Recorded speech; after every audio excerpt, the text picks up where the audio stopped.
welcome to the first proper episode of Parks O'Plenty, which is my new Let's Build series set in the game of Parkitect, which lets me build theme parks and amusement parks to my heart's content. So I've been playing for a while on the campaign, and so what I'm going to do is I'm going to go back to the beginning of the campaign and delete all my progress, and I will restart the campaign with you, for you, as a part of this series. So there we go. This will reset all campaign progress. Yep. And there we go. A lot of work down the drain. What we'll do, Park Plains. This is basically the tutorial world, and we will briefly go through this. I'm not going to do the whole tutorial. I'm just going to show you some of the movement because it's important, right? If you're familiar with Roller Coaster Tycoon 1 and 2, you got an isometric view like this, and you're used to that. What you're not used to is that Parkitect allows you to do a bit more than that. So let's show that off. So the basics, we can move around, WASD, easy peasy. We can do the same thing with the mouse, right? And then we can rotate the view. So Q and E will rotate 90 degrees at a time. And if you hold down the Alt key and the middle mouse button, you can actually rotate not just in regular degrees, but you can rotate so that you're looking straight down on stuff.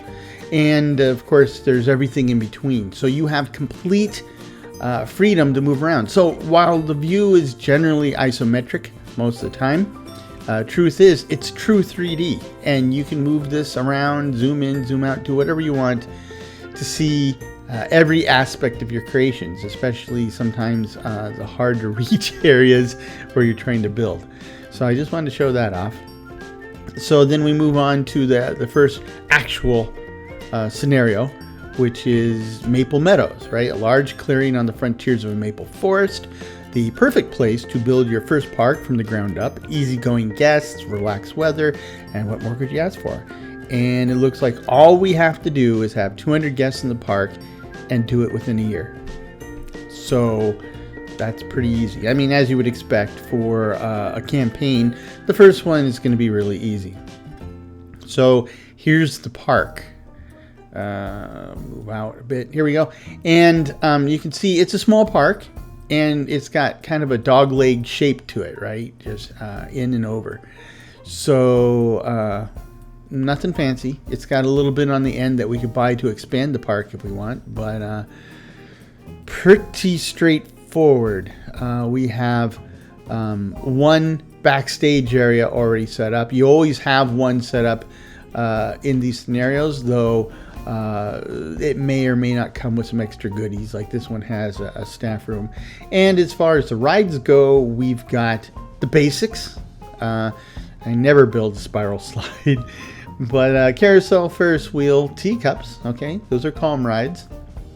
And then we've got some of the classic flat thrill rides for the Graviton, Twister, and Wipeout. A couple very basic coaster types already, okay. No transport rides, and a calm river ride. So if I come down here and I look, it's January 1st and it's -1 degree Celsius, which is below freezing. So I won't build any water rides in this map because, water rides they only do well when it's hot. And you want it to do well all year long.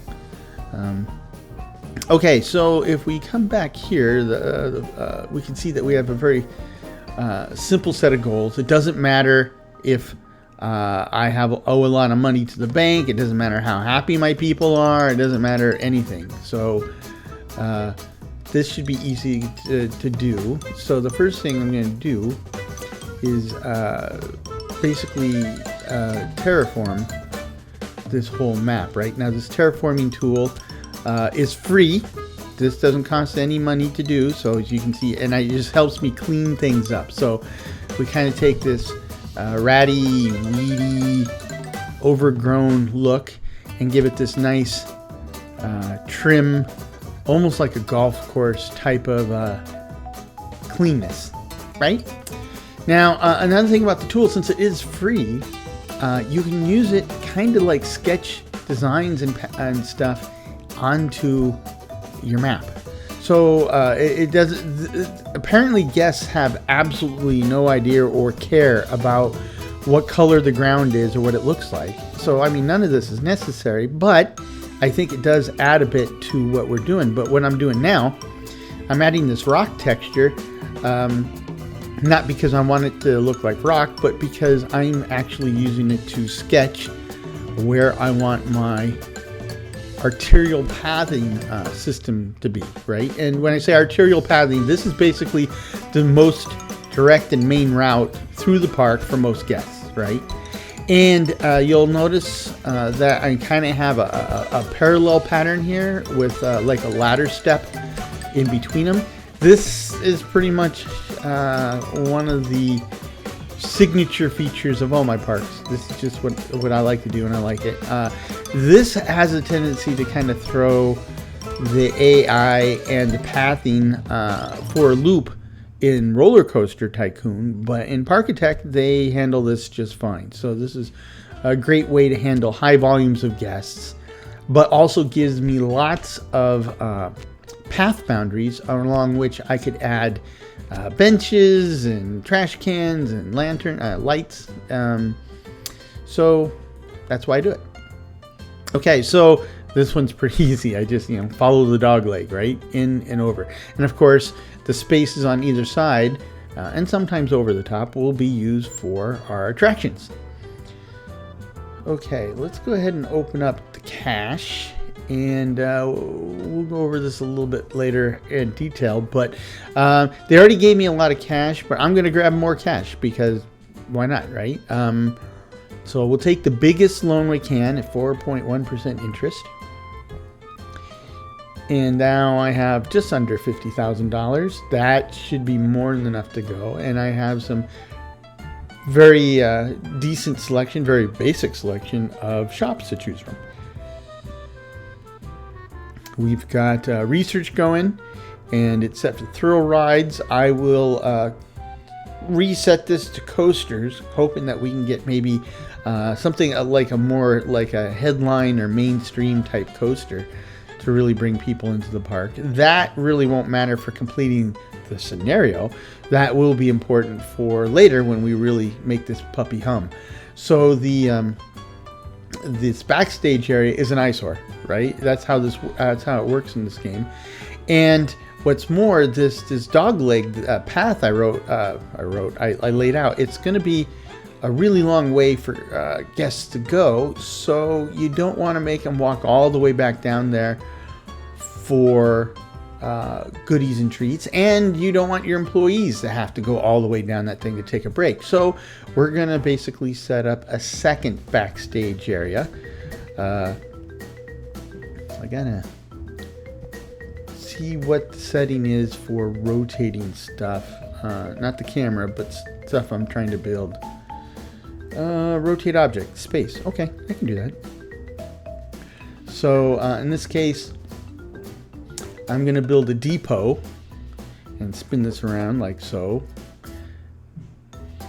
And you're going to see that it has an underground view now, because the depot and the trash chute are basically facilities, remote facilities, and we'll connect them with an underground conveyor here that will allow us to connect it to the main facility.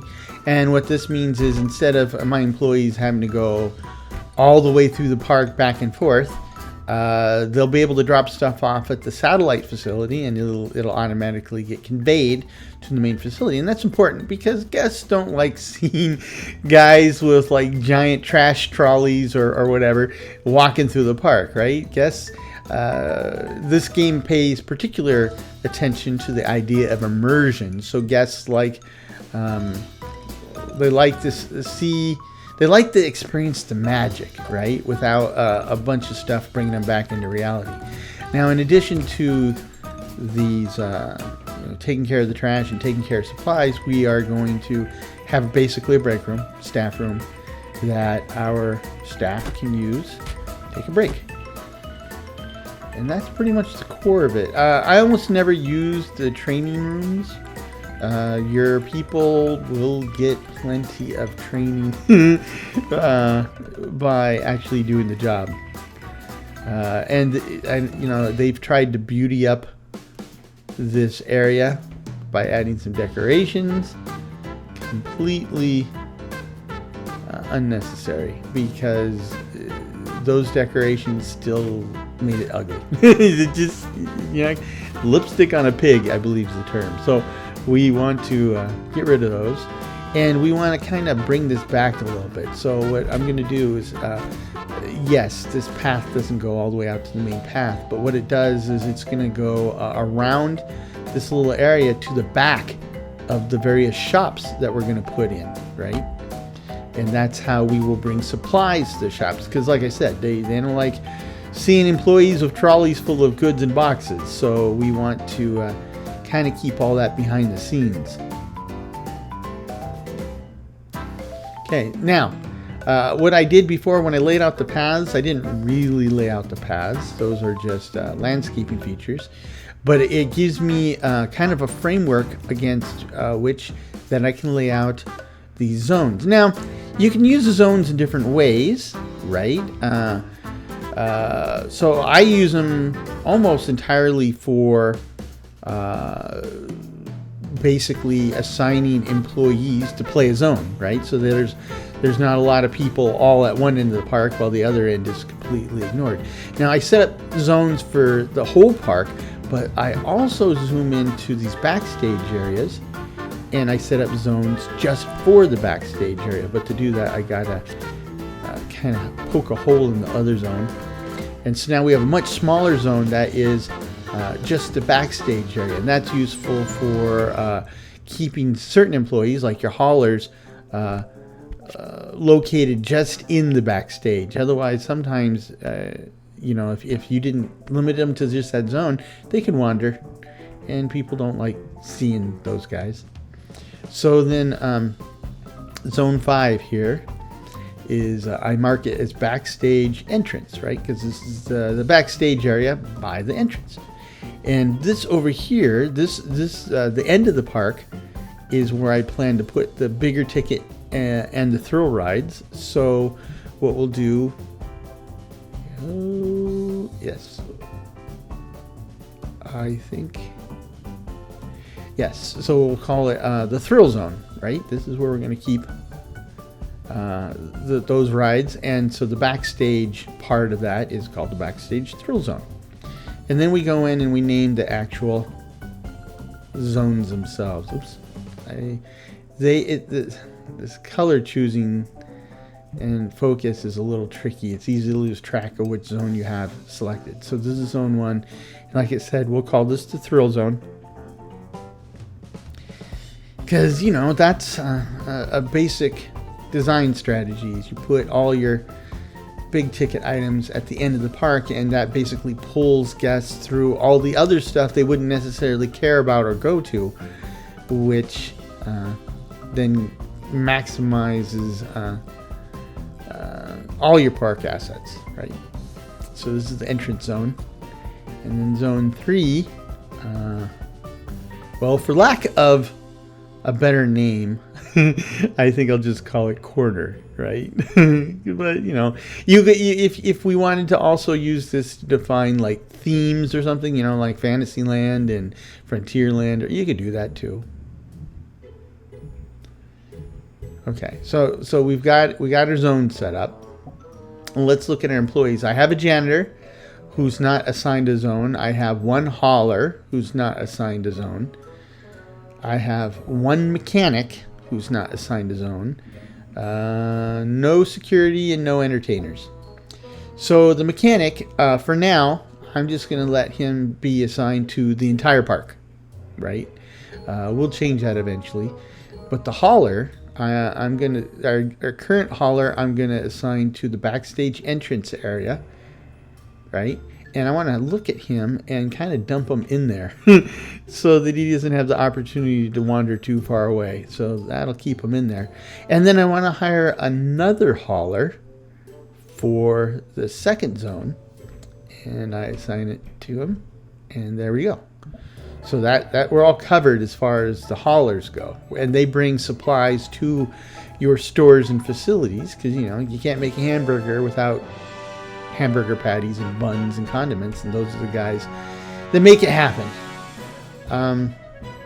Now let's look at, you have these different views, and we're going to call it the decoration view, and you can see the reddish pinkish area, that's ugly stuff, that's bad news, and green is good. So we can see at the moment this backstage area isn't causing too much grief. I got to turn on the edge scrolling so I can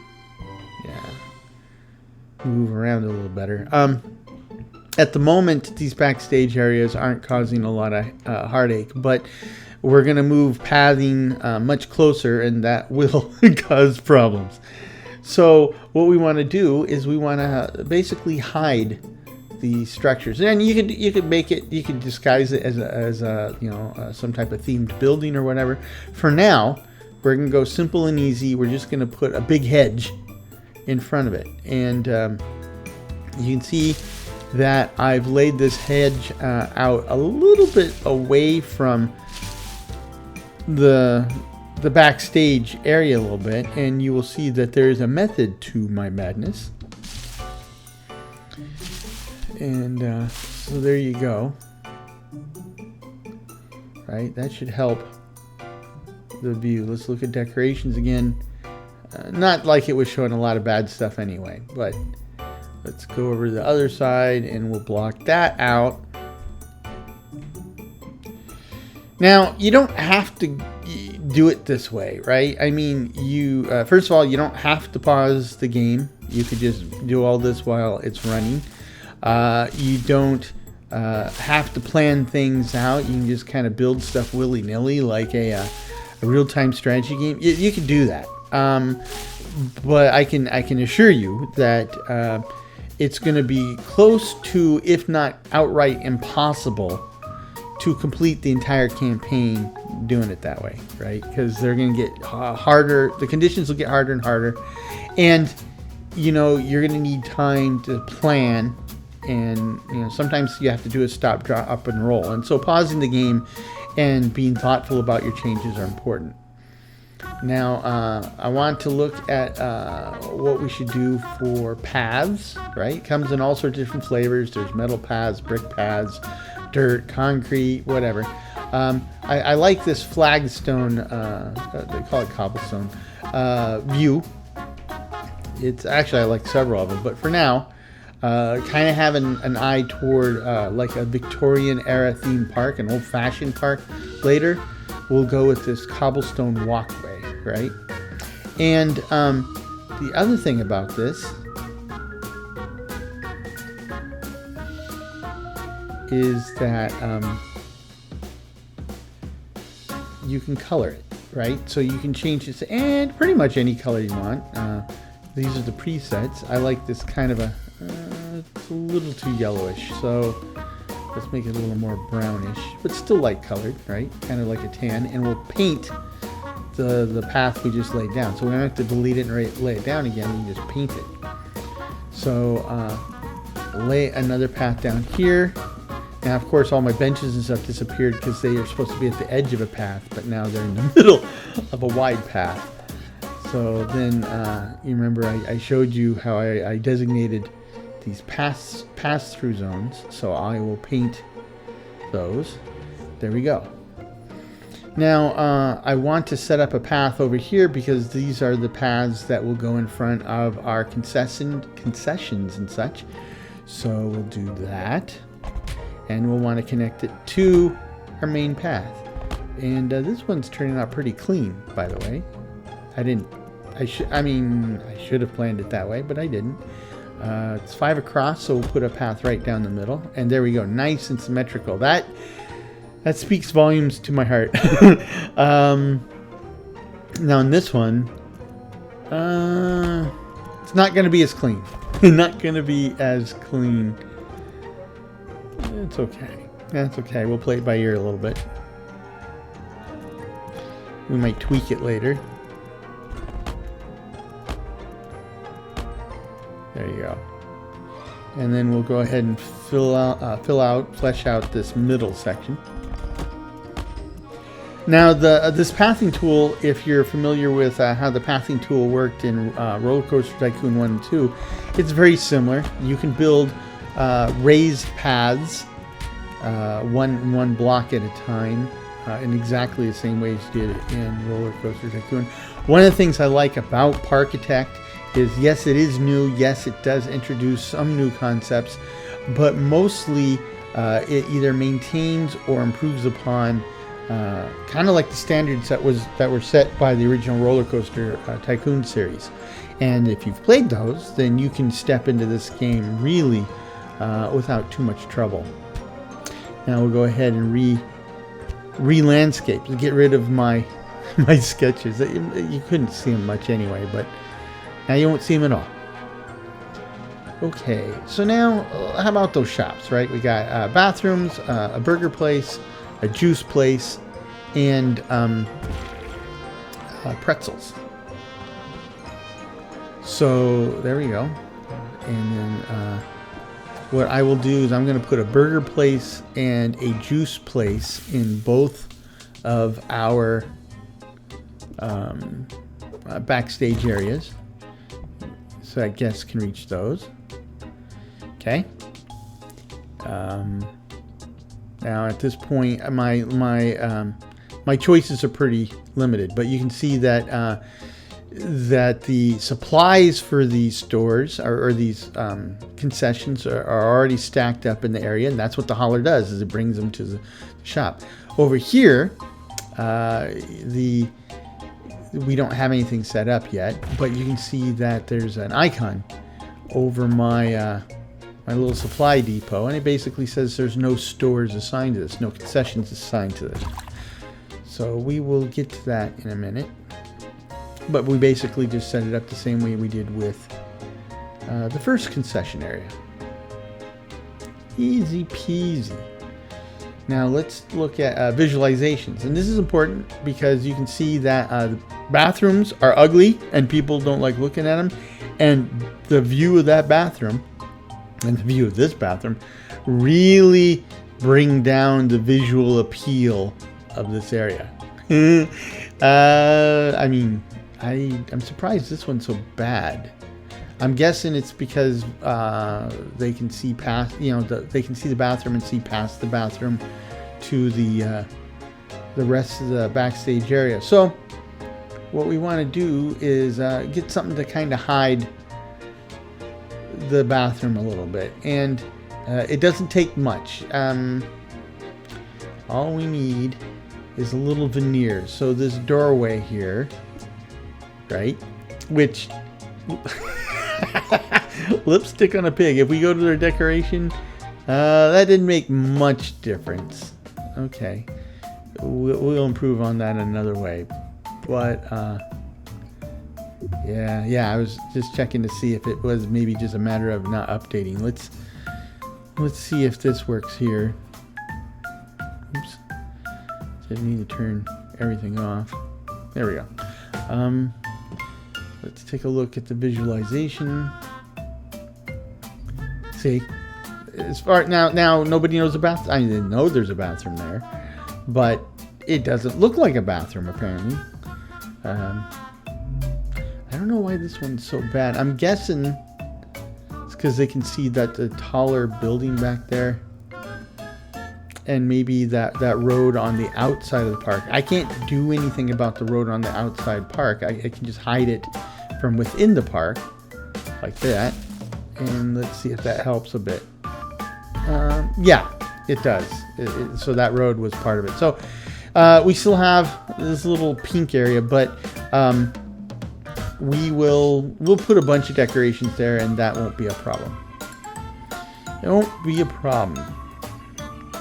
So then we want to, our depot says that it's not assigned to any stores and these or concessions, and these concessions are not supplied. So what we'll do is we'll go ahead and assign these concessions, and you can see that the supplies for those concessions popped up in the depot. So now my hauler doesn't have to go all around through the park to supply these, and that's good because They don't plan ahead. They don't start restocking until it's out. So you want your guys to be as close as possible, shortest distance as possible, so that your store is down for as little time as possible. Now, I'm extending these employee pathways to the edge of the guest pathways. And what I'm doing that for is I need a way for my staff to get in and out of this backstage area. So we'll put a gate there, a nice high gate to help hide it. But now my staff can go in and out of there to the park, because janitors and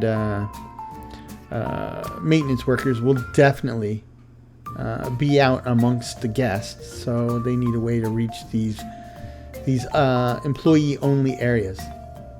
And I love that the Parkitect folks thought about this, right? Because that wasn't the case. Now let's think about this opening area. When I'm trying to complete a scenario, I either just turn on plain old rides, and we'll just do some ad hoc decorations later, or I'll take one of the available pre-designed, pre-decorated options if I have the money for it, just to help me meet the goals. But when it comes to the after part, after you finish the scenario, and we start, really going to town, I'll take these back out, and then we'll do it properly. So what you're going to see here is nothing fancy at all. We're just going to put down some basic stuff because we want to finish the scenario sometime today. Looking at time, I don't think we're not going to complete the scenario objectives in this episode. We might just have the basic park laid out by then. But so there you go. Carousel up front, classic. The carousel music's always a big draw, I think. Not necessarily, I don't know if the game works that way, but in real life, people love the sound of a carousel. Now, let's look at these coasters. I'm not going to build them with the decorations, but I might grab one of these designs. So I'm looking at their excitement levels. Wow, 67. But I think it's the decorations that make that one so impressive. So then let's go. Yeah, the other ones are not quite as high. If we go back to the spinning coaster. Oh, I'm not building my own yet. Let's look at these. Oh yeah, these are much higher excitement factors. So excitement factor is important because the excitement factor allows you to set your price. The higher the excitement factor, the higher the price for when you charge individual prices for individual rides. So if I build it without scenery, this one's a little too spread out. These ones, I don't really know what they look like until I select it. Like, that's pretty spread out.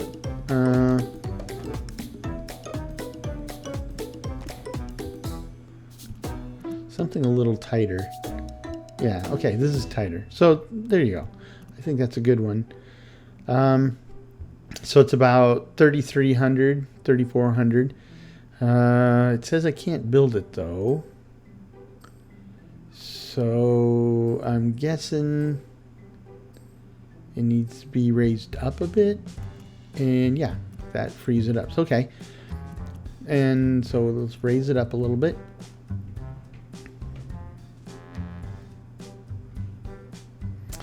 Now, even though when I raise it up, it says I can build it, but it still shows some of the track running underground.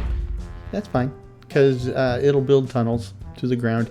And that's actually desirable, because it helps drive the excitement level up, right? And, when you dive underground into the dark, it's fun. It's cool. Okay, we'll get to this stuff later. Let's see. It has a capacity of 32, so up to 32 people can be on the ride at once. So, as a general rule, 32 means basically 11 segments. Each of these segments of the queue can hold 3 guests. So you'd like to have the line can hold basically 1 full load for the ride, and that way we don't have a whole, like I could make the line 100 blocks long and we have hundreds of people in line, but they're going to get upset real fast. So as a general rule, I like to keep my queues short. I like to keep about a full load queued up, but I don't quite have space for 11 blocks. And this block here between the two it's going to be shared, so it can't be a queue block, it has to be a regular block. And I can't move it under. I can move it to the side, but I can't move it under these ones either.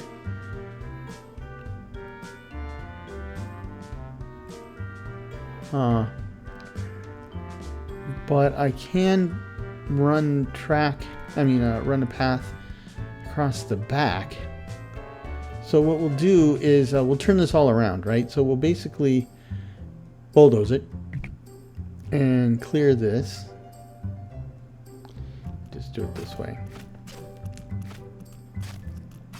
And do the same thing we did before, but face it the other way around, right? So spinning coaster, no, not build it.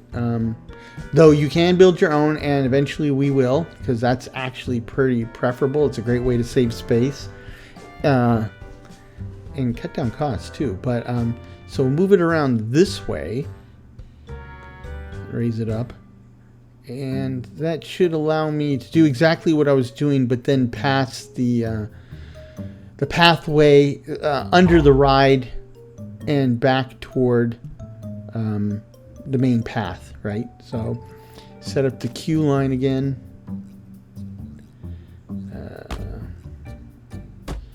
Make it a little zigzag so that we can compress the queue. And if you've been to amusement parks, you know this is a pretty classic move on their part.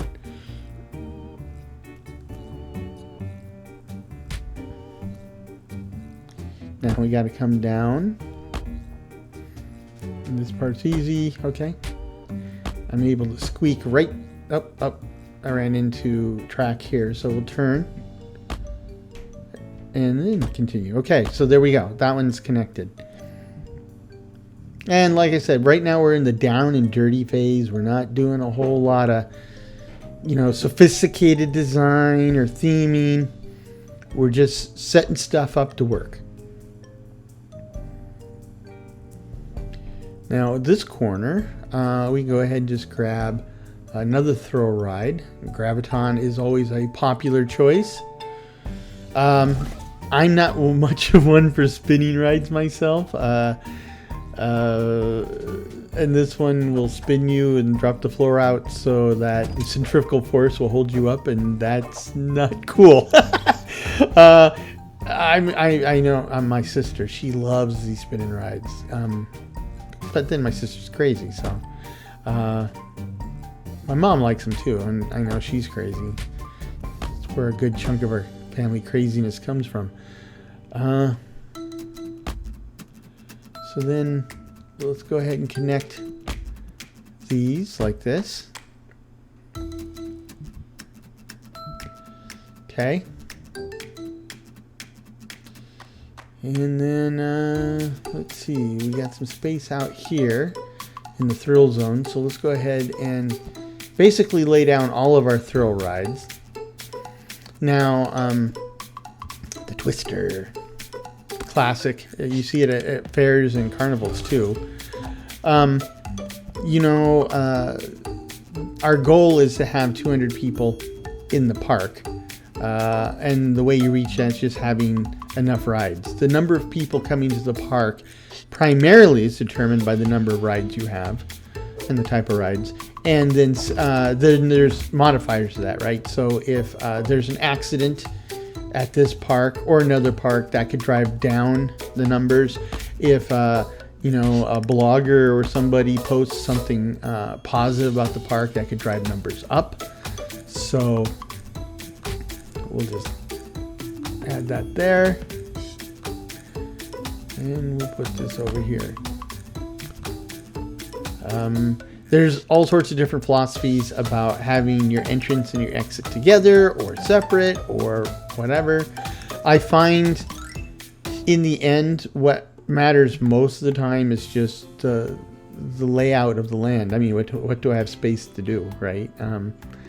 So, and sometimes, you know, I don't know if the game simulates this, but you know, sometimes good design. In this case, I'm gonna do something crazy. I'm just gonna raise this up a little bit, not for any real reason, just because I can, but you know, to kind of show you that you can do this. And you see that space underneath there? That's not wasted space, right? Like there'll be times we do something like this, and then we could build like the shop and bathroom area underneath a ride like this, right?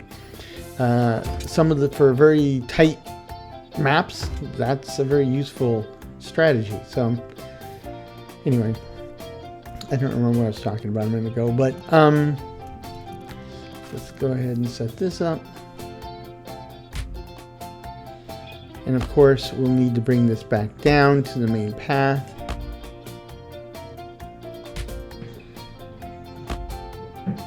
And again, we're not doing anything fancy. I don't have a grand theme or plan in mind just yet. That'll happen after we finish the scenario.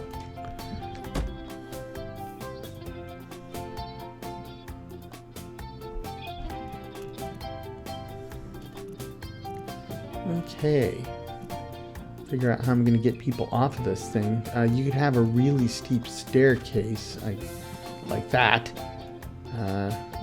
You know, they don't model any type of legal action in this game, but a steep staircase like that, it just seems to scream lawsuit to me. But there you go. It's kind of a weird looking design there, but like I said, we're just working on down and dirty at the moment. Okay, so this is the most basic of our park layout that we're going to run with, right?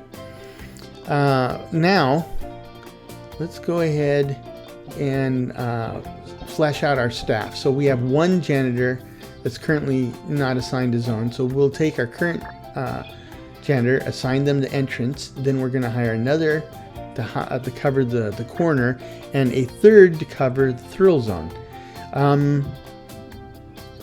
You know, the only rule behind the number of janitors you should have is how many you can afford. Because, you know, I'm a big advocate of the Disney way. You know, you want this park to be sparkling as much as possible. So that takes a lot of manpower or people power. So, and to that end, we're gonna keep our bathrooms free, but we're gonna basically say that when they get 25% dirty, we want to clean them. Now, I like doing the same thing for the concessions that serve food and drinks. We will go ahead and clean these at 25% as well, because the higher the number, the more likely that you'll have sick customers. And let's go ahead and change these prices. So $2.50 for fries, and we'll knock the hamburger up to $4. That's just a starting point. You can see that I can change the levels of vegetables, cheese, and condiments. I mean, you could really get chintzy and you know, knock these down, and that means more profit. But I'm not going to do that. That's why I'm going to call it Bigger, Better Burgers. You can call it whatever you want. Name has absolutely no bearing on gameplay. It's just fun. And so, because it's hard to think of another name, I'm going to say Bigger, Better Burgers 2. And yes, I know I misspelled 2, but I'm saying it's also. So that's why that's like that. Over here, we've got our juices. I can't really think of anything funny to call it. We'll make them expensive. We'll see how customers react to that. Can't think of a funny juice name. So I think I'm gonna go with my old standby, which was inspired by the Jeopardy skits on Saturday Night Live, Potent Potables, and this will be Potent Potables 2.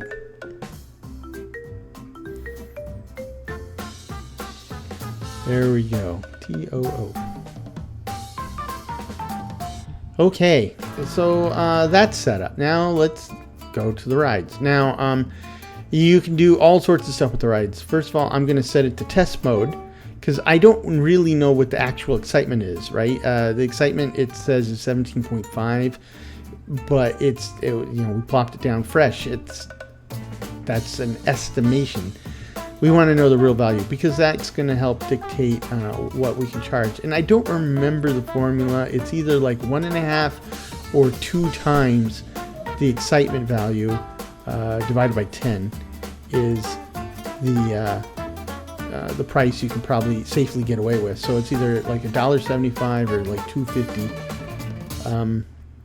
And then you can go to this tab, and we can $2.50. So $1.50 is pretty low. Let's just try 3 and see where it goes. I mean, your guests are very verbal, so you can see how that flies. We'll just, meanwhile, you can change the colors. We've got kind of an autumny, motif surrounding landscape, whatever you want to call it. So try to kind of pick autumny colors. Our yellows, oranges, reds, browns. There we go. And we change this gray to a red. It's not bad. We will definitely play music at our carousel, the traditional band organ. That's fine. You can have custom music in here. We will eventually have custom music, but not yet. I always set the maintenance level to 15 minutes. I believe in safety. Minimum waiting time and maximum waiting time, I'll set to 5 and 10. And what that basically means is I want it to be full, but I'll wait up to 10 seconds before I go anyway. And what that means is, let's call it All the King's Horses from Humpty Dumpty. All the King's Horses and all the King's Men couldn't put Humpty back together again. But basically what that means is if we're waiting for a full load, and we will, but if no new customers come into the queue within for 10 seconds, then we'll go ahead and press on without them. So the twister, we'll put it in testing. The excitement level currently is just under 30, so that would be, I think I'm going to double now, so that'd be under $6, so let's make it $5.50. That green light doesn't really match our motif. Go for yellow. I'm a big fan of music in all my rides. And I try to kind of keep it matching. Exciting rides have exciting music or whatever. And yes, they can all drown each other out and make a big crazy noise, but that's part of the fun of the parks, in my opinion. So 5 and 10, full load. And you can change the number of rounds and the rotation. And all those types of things do alter how your guests perceive the value. We'll keep the name, it's Twister. So, you have this, if it's spinning 6 times by default, but you make it 12, well, that's a long ride. Guests will really like that longer ride, but then you're getting fewer people through that. And, in the end, it kind of is a business too. So you want everyone to have fun, but want to keep them moving along and make room for the next guest. So let's change our colors. More autumny. Pink's not an autumn color. There we go. And kind of pick something high energy. And the maintenance level is also 15. And 5 and 10. And full load.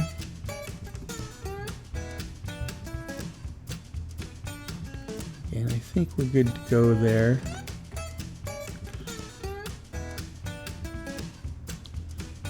see.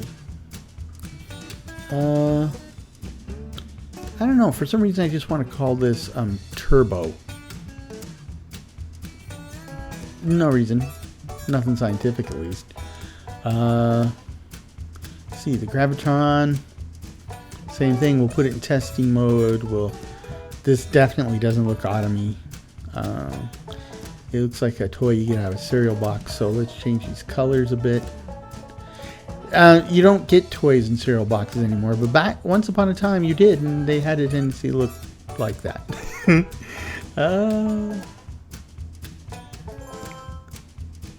Okay. Let's change these lights. And then the music.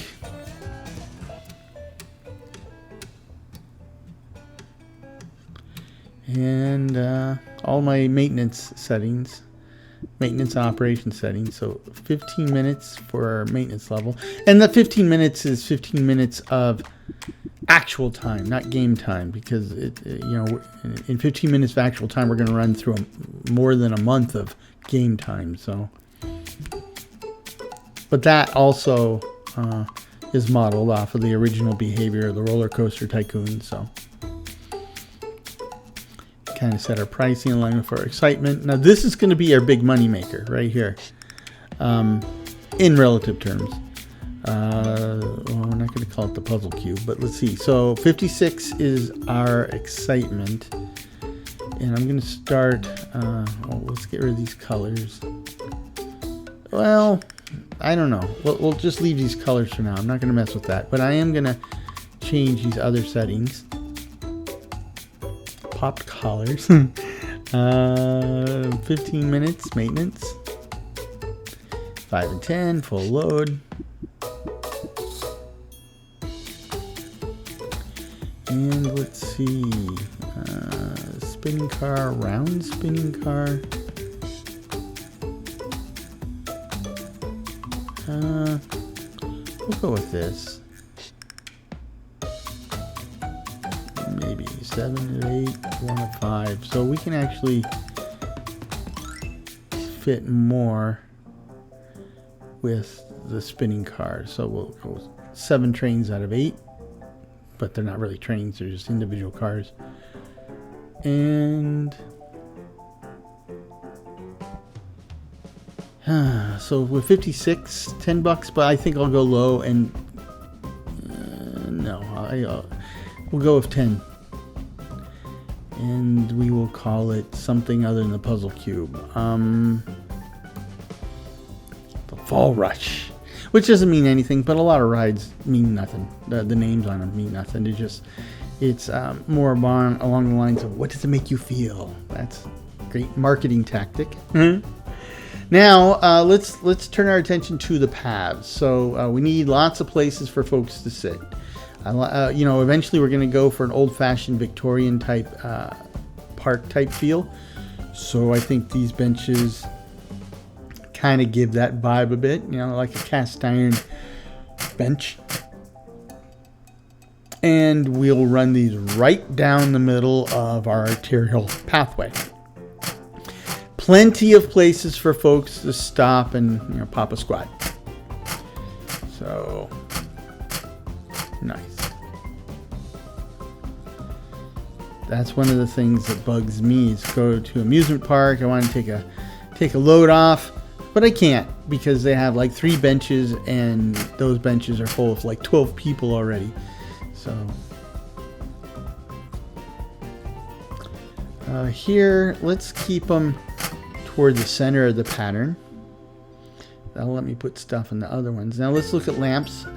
This is kind of Victorian-y, Victorian-esque. So we will kind of line these up like so. This game, unlike the original Roller Coaster Tycoons 1 and 2, this does have a day-night cycle. And while the lights don't really do anything in terms of gameplay, they do light up at night, and so it's kind of a cool factor, right? How cool everything looks at night. Though I think it would be even cooler if Yeah, we might as well set the day-night cycle on. Otherwise, it's just day all the time. I think it'd be cooler if it played into the game mechanics. Like vandalism was more likely to happen in the dark zones, but so let's kind of do one here. There we go. And the central pathway, I am investing a lot of time and effort on it, but most of the work I'm putting into it right now, that's not going to go away. That's exactly what we will still have and use when we complete the scenario.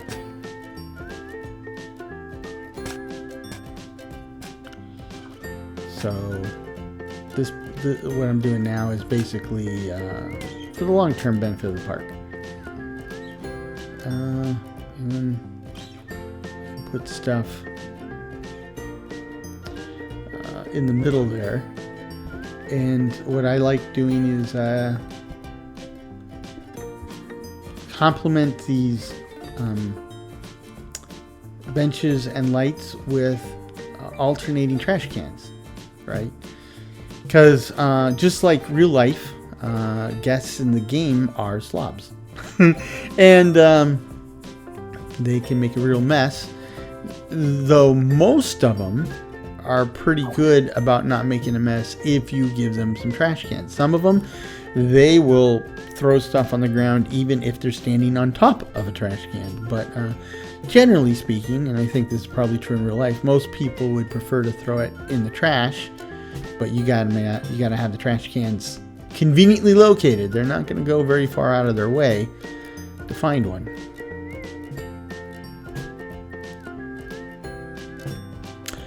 Okay, now let's go ahead and look at those main eating areas. These are the ones that are likely to get the most use out of their trash cans.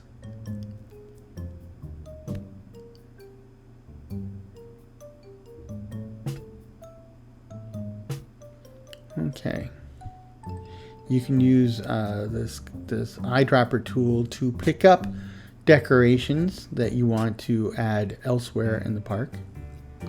It's pretty cool. And let's handle those the middle of the pathway. So what I like to do is you can see I've kept it green. I like to add trees and or flowers and or fountains, right? So I'm going to try to find a kind of a nice leafy tree like these black pines. Let's change the color though. I want something a little more colorful. So there's a tree and we'll center it. But you can see I'm trying to place more trees, but each tree will wipe out the previous ones because they overlap, right? So this tree's too big. So we can use these controls here to kind of make it smaller. Let's try all the way half the size. Oh, they won't let me place this one at all because it's so small the benches get in the way. Okay, so let's bump it up to 75. Wow, I guess the benches are still in the way. I guess lots of stuff's in the way. Well, let's try a different tree. Something leafy. Let's try a fig tree. So let's change the color. Something more saturated. There we go. And let's try it at normal size. And then you can keep rotating it, and it's not gonna get in each other's way. So we'll place, rotate, and so we'll get some variety. Doesn't look like you did a cut and paste, which is pretty much what I did, but it doesn't look like it, right? So we get some variety here.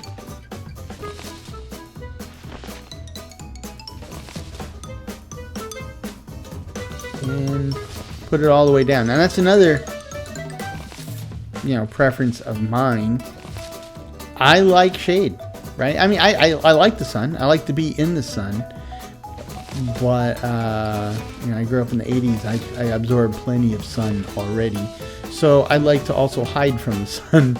You know, especially on maps that are in warmer climates. So there we go. We have a nice shady walkway with all the amenities, and we go to decoration. We can see that one area is still kind of pinkish, but we'll get to that. But most of the rest of the park is at least a very faint light green, and that's good.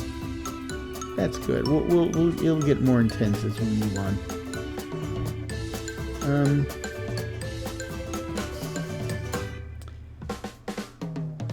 Let's see.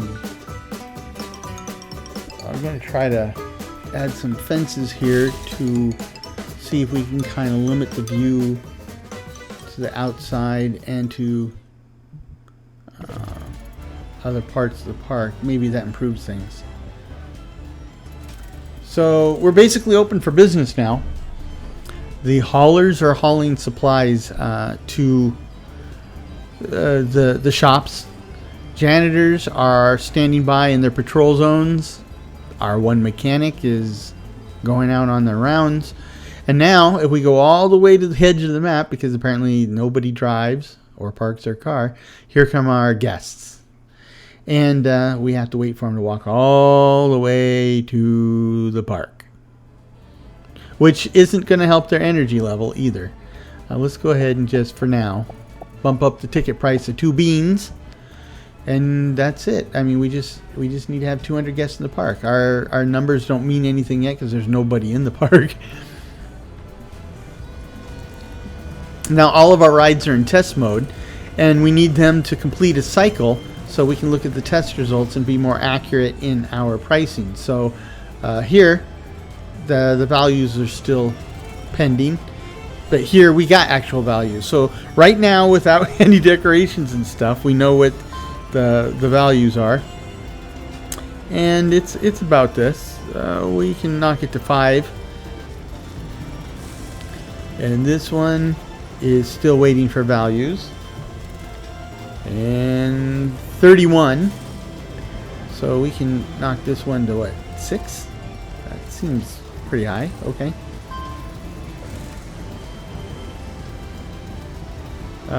56. I will keep it like it is. And this one is 22, so we'll keep it at 4.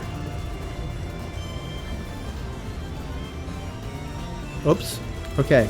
So I screwed up. It says that the exit doesn't have access to a connected pathway. Apparently the stairs aren't going to cut it. We have to have a level piece here. So let me get this guy out of the way so I don't accidentally sweep the floor out from underneath him, literally. We'll go ahead and kill this. And it will give it its necessary flat spot. And then we'll turn it. And then we'll go down. And then we'll flatten it here. Remove this piece. And then come down for that final... Oh. Come down for our final piece. There you go. Now it's connected. Okay, so we'll resume with our regularly scheduled programming. And we should have people entering the park about now. Yes, we have some folks in the park. 19, huh? 19.8. So we'll leave it at $3. We might be able to get $4 out of it, but you know, those calm rides like that, there's just... Look at this. The janitor is already too tired to work, so they got to go to the staff room. I mean, the park just opened. You got to keep an eye on that guy. Okay. So we're off and running. Now we can see that it's day. We set it to day-night. It's a sunny day, 2 degrees Celsius, so it's chilly, but it is January. We have 3 speeds, and we can pause. We've got 7 guests in the park, and the green up arrow means more people are on the way. It's smiling. Doesn't mean a lot at this point. This green bar here is my overall score, and this white bar on the outside of it shows the time to the next month. So it's drawing down. And let's see. make sure everybody is off test mode. Okay, so now this, for right now, there's not much to do until we get some data. But you can see we got a lot of folks streaming into the park. This is all good. So this first month, January, year one, is not going to be one for the record books. But it is important because we're going to collect some data this month. Not a lot, but we'll collect some data to kind of give me an inkling. The more important month is going to be February, because that'll give us a full month with the park as it is, and we'll be able to see exactly what people think. This is my news view, and we don't have any news, so that's good. No news is good news usually. But my primary concern at the moment is pricing. I'm not sure. I don't remember what the pricing equation is. I went with double the excitement level, but maybe it's 1.5 times the excitement level. I don't know. I think it is 1.5 because that's awkward, and I seem to remember that it was an awkward number I had to compute in my head. So we'll see. We will see. In that month, if people are complaining about the price, then that's what we'll go with. And so that you can see it started to get darker because it's now February, and it cycles the day-night. So let's look at these numbers. We've shop supplies $870, but and with no sales, but that's because we had to initially stock our stores, our concessions. We have made a little money in ride admissions, but it doesn't even begin to cover ride costs. Park admissions, it's just a freebie, really. We're never really relying on that too much, and it doesn't cover wages, nor does it cover research. Research is important. Eventually you'll consider it to be pretty cheap, but right now it's kind of expensive. And building maintenance, and so there's our operating costs. So there we go. And then construction is $17,000. That's how much we spent building stuff. We took out a $21,000 loan. So net operating costs are down, but we kind of made a little money. Doesn't really count. You can take out another loan if you want. No need. Run advertising campaigns. No need. I rarely run advertising campaigns. And that's basically it. Let's look at what our guests are thinking and doing. So happiness is still kind of high, tiredness is low, hunger is low, thirst, toilet, nausea, all low, good. Immersion is also low, not good, but you're not going to have great immersion up front. Looks like people want to ride the rides. One guy's kind of bummed that there's not a high intensity ride that they want to ride, but really nothing bad. But it's early, right? Now the more I think about it, the more I think somebody's complaining about prices. And then this is what people are doing. But what people are thinking is really where the action is. And I think that's where we're going to leave it. I think, we're primed for success. The pump is primed. And next episode, we will actually let this puppy run, and we'll start tweaking things, right? I fully expect that next episode, we will finish the scenario, and then we will start working on the park more as a fun work of art that has to be functional rather than just trying to meet the scenario goals. So, this is Parkitect. This is Maple Meadows. I hope you enjoyed this episode. I hope you found it interesting, and I think it's only going to get more interesting as we move forward. So I thank you for joining me today, and I look forward to our next episode together. And until then, I hope this finds you and yours in good health, good spirits, and perhaps a touch of good fortune. Cheers.